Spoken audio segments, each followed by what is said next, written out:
You understood God's grace when you heard it, in all its truth. And it got kneaded into your life, and you can just see the way that fruit grew out of that. Understanding. Your life's on a different basis. And that bore fruit. And how did it bear fruit? It brought forth fruit in this particular fashion. You can see what grew on the tree. Once they grasped where they were with God and the goodness of Jesus dying in their place on the cross to pay the price of their sin, well, that built faith in you. What grew on those branches was faith. Now, faith is not resignation, oh, we'll just sit here and take what comes. It's not faithless, and it's got that anyway, you might as well put up with it. It's trusting God actively to do as he says. Not to trust to your own devices, not to trust to your own wisdom, but to trust in the Lord with all your heart. And lean not on your own understanding, because let's face it, our understanding is limited.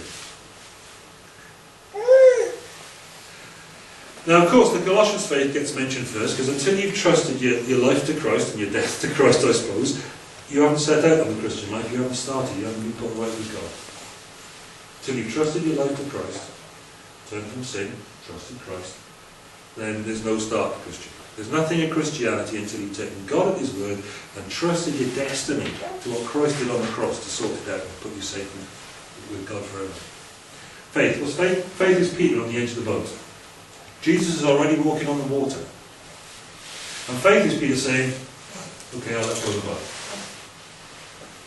When Jesus says, stick your feet over the edge, and you know what every schoolboy knows is that if you stand on that stuff, you sink. You stand on it, you sink. Faith says, okay, I'm going to come to you. He keeps his eyes on Jesus and he walks across the water to Jesus. And we know very well that that's what it is, because the minute he takes his eyes off Jesus, he starts to sink. That's what faith does. When it looks like the least, possibly even the least viable option, it does what Jesus says to do, and you walk on the water. There are things that faith believes, there are ideas and doctrines and ideology, of course there are, because they're crucial. But what faith actually does is it does grasp those things, it does believe those things, and it lives accordingly. And they're doing that in Colossae against the flow of every sort of idea and trendy thought and mystic philosophy and whatever else it is that's passing past their door. Colossae was a town in recession. Imagine what happens if you take over the M4 and you shift it 20 miles north of Newport. What do you think happens to Newport? Stops being as busy as it was. Yeah. Where do the jobs go? It loses all its trade. Pardon? It loses all the trade. It loses all the trade, so all the jobs go north. So what you're left with in Newport, we just say in Newport, it was Colossae.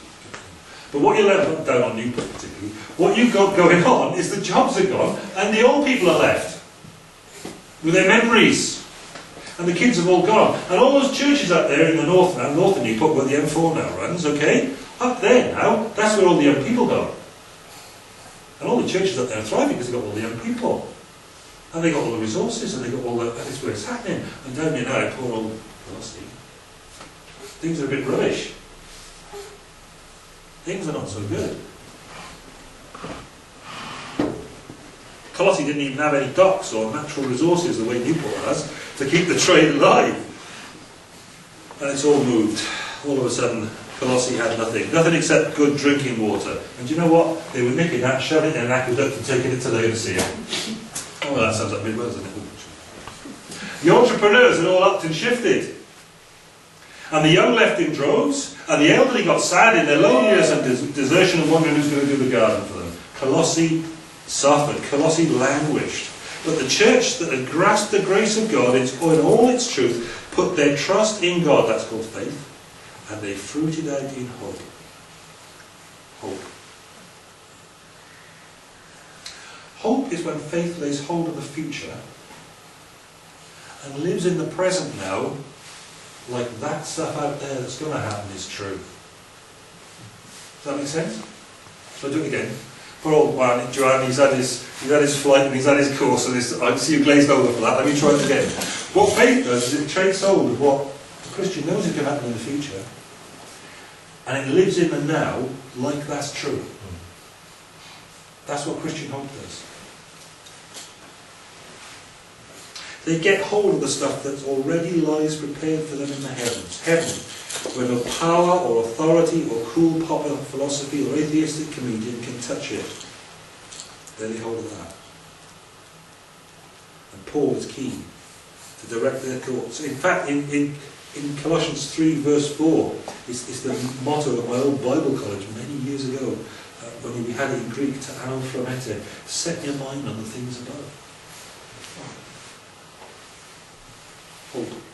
Hope grows on the hearing and understanding the grace of God in all its truth. And in a grim recession-hit world, these people in Colossae, Paul says, you're people of hope.